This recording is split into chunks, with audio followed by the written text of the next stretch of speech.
Here it is, the first plug-in Jaguar, and it's a fully electric zero-emission vehicle, not a hybrid.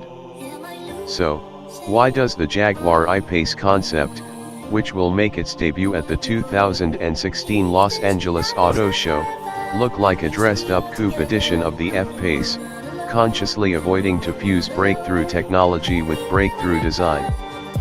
Because we're still in the phase when every Jaguar must be instantly identifiable as a Jaguar, says chief designer Ian Callum.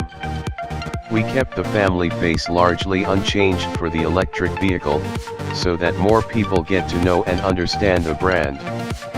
But why only one model, one body style, one drivetrain option, one price, expected to be around $85,000? This is the beginning of a new era, states project chief Ian Hoban. We don't know yet how quickly BEVs will catch on, so given our limited budget, it makes sense to tread lightly for a while. But rest assured that there is a fair scope of evolution built into the project. Beneath the F-Pace-esque skin, however, is a completely different vehicle. Though it uses the same D7A flexible aluminium architecture as the F-Pace, the I-Pace has essentially been developed from scratch. About the only significant carryover item is the double wishbone front axle, and it shows. By not making full use of the void created by the absence of a combustion engine, the typical BEV tight turning circle is conspicuously absent. Conversely, the multi-link rear suspension was extensively modified to make room for the second E-motor, which requires more space than the differential. Since there was no need for a transmission tunnel and drive shaft, the entire floor pan was turned into one big and heavy battery tray embedded in a liquid cooling circuit. The energy cells are shaped like pouches, of which there are 12 per module, and there are 36 modules in all. Underbody access makes it relatively easy to replace a module gone AWOL. The lithium-ion battery pack, which was developed in-house, is good for up to 90 kWh.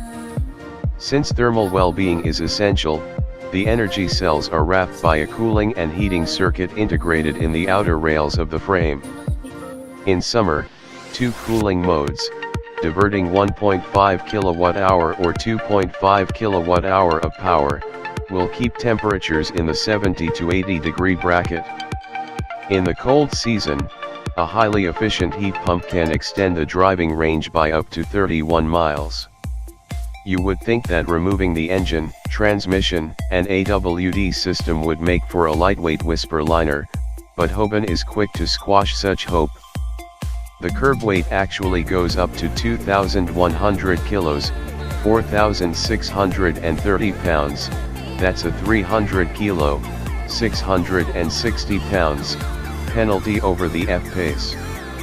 You see, the frame filled with batteries adds 600 kilos, 1,320 pounds, to the tally.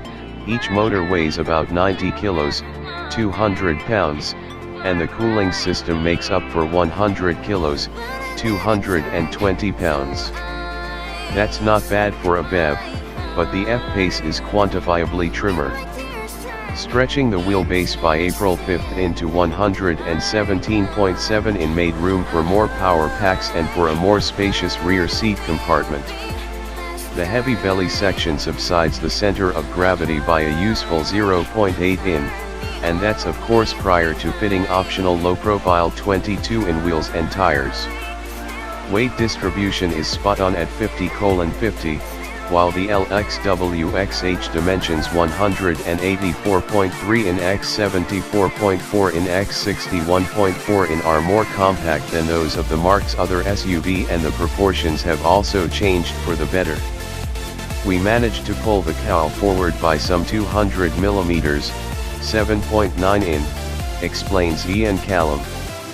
This gives the car a sportier stance, and it creates a fresh visual balance between the shorter front and the stubby rear end. Because of the coupe roofline, a 4-light greenhouse made more sense than the classic 6-light. Without going into detail, Jaguar describes the powertrain layout as consisting of two rare earth permanent magnet motors coupled to a synchronous single-speed epicyclic concentric transmission. The combined output of the electric drive units, EDU, is 400 HP and 516 lb-ft of torque. All-wheel drive is of course part of the package, as are the electrically fed air suspension and steering rack. The air suspension will automatically drop the body by one notch above 60 miles per hour and raise it by 2 prior to eventual off-road excursions. At 84 pounds each, the compact motors are relatively light, but auxiliaries such as the rear-mounted performance electronics push the tally to 200 pounds. The space-saving transmission is sandwiched between motor and drive shafts.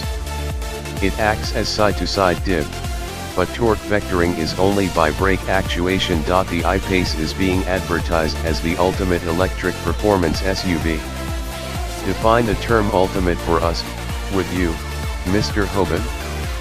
We put an end to range anxiety by achieving over 500 kilometers, 220 miles on the EPA test cycle, between charges.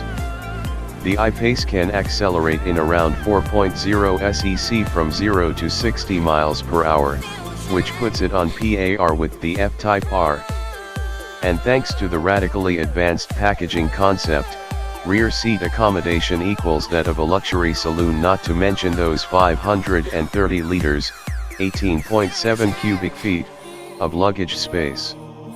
In contrast to the formidable acceleration performance, flat-out autobahn stints are not the forte of this car, which will be governed at a yet-to-be-determined speed to protect its inner workings.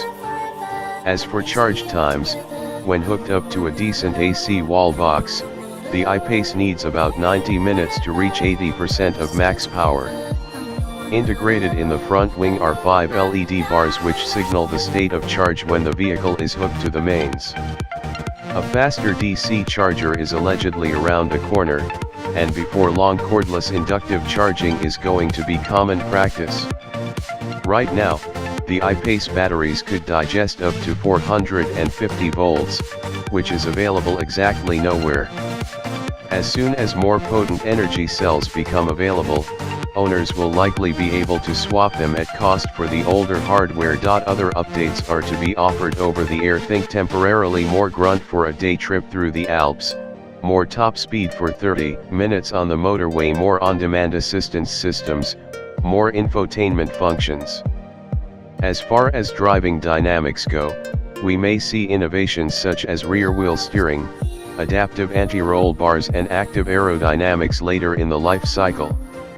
The timing for such innovations is still blurry, however, and Jaguar would probably prefer to extend the warranty on everything electric before adding complexity. The pewter metallic show car is fitted with loud 23-inch Nighthawk wheels, which look a bit silly on such an expressively pragmatic vehicle.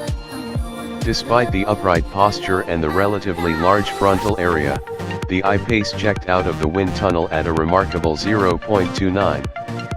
Jaguar could have done even better by replacing the door mirrors with cameras, but this technology probably won't be type approved before the start of production. Functionally, the grille is solid from the bottom up to the lit Jaguar roundel. Only the top third of the intake lets through cooling air when required. Most of the oxygen is channeled through the front spoiler and over the front motor before exiting via a wide duct in the bonnet. The large diameter disc brakes perform according to a multi-stage energy regeneration program that dramatically increases lift-off deceleration should the driver so desire, in which case he can tap the low-high control button on the steering wheel, SLS drive style. While some exterior details like the roof spoiler and the wraparound electric blue stripes may not be to everyone's taste, the interior is absolutely beautiful. We were not yet allowed to check out head and legroom or the so-called sports command driving position, but the bucket seats, which are mounted on slim center spines, look supportive and comfortable. The transparent roof makes the cabin appear light and airy, and it's a pity that the space-efficient, single-runner solution does not meet side impact standards. Since there is no transmission tunnel to worry about, adding a comfortable third rear seat would be the easiest trick in the book. As it is, the space between the front seats is filled by a tall storage cubicle, which swallows up to 2 gallons of stuff. Although the main trim material is grey leather, interior designer Alistair Whelan and his team are already working on a special edition model kit out with 100% man-made surfaces. The dashboard has been shaped around the new flight deck theme, which will, like the floating center console, recur on future Jaguar models. Primary information is provided by a configurable 12-inch HD instrument cluster and a full-color head-up display. The main supporting act is a flush-fitting 12-inch TFT in-dash flat screen complemented by a smaller touchpad right below that's framed by 2 large rotary controllers and rounded off by a push-button gear selector. As mentioned earlier, the gearbox has only one speed, forward or reverse, with no artificial up or down shifts programmed in.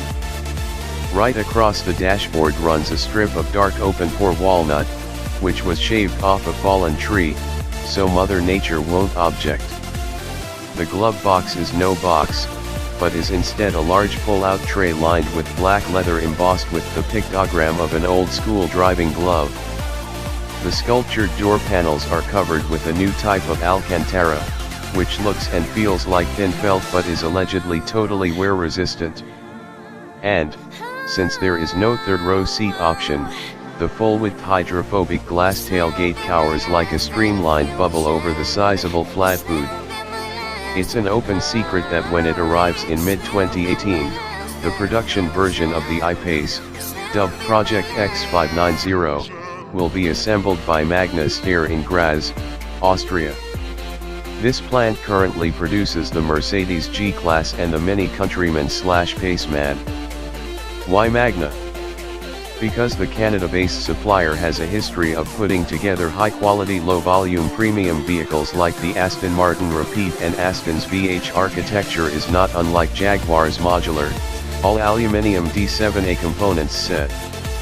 Capacity is flexible, offering a wide scope of between 20,000 and 50,000 vehicles per year. The 5-year plan for I-Pace pegs the average output in the 20,000 to 30,000 range, but this can and will grow with proliferation. In the medium term, we expect a lesser and more keenly priced 300 HP version as well as a high-end, 500 HP R Sport. Also in the cards is a long-wheelbase 7-seater, which would offer more battery space as well and extra revenue without overstretching the budget. About 18 months after I-Pace has gone on sale, Jaguar is expected to present its second BEV in the shape of the XJ replacement, also based on D7A and again made by Magna. A concept in name only. Jaguar calls it a concept, but the I-Pace is so fully realized and its specifications so fleshed out that we expect to see it enter production in 2018 with only minimal changes. The I-Pace is Jaguar's first all-electric vehicle, a 5-seat performance SUV that, the company claims, will use a liquid-cooled 90 kWh lithium-ion battery pack to deliver a 220-mile range between charges. With Jaguar's recent announcement that it's entering the all-electric Formula E racing series, expect to see a greater emphasis on battery power. Speaking of power, the I-Pace will be powered by synchronous permanent magnet electric motors stationed at the front and rear, generating a combined output of 400 horsepower and 516 lb-ft of torque, with the bonus of as-needed all-wheel drive. Jaguar claims a 0 to 60 mph time of about 4 seconds.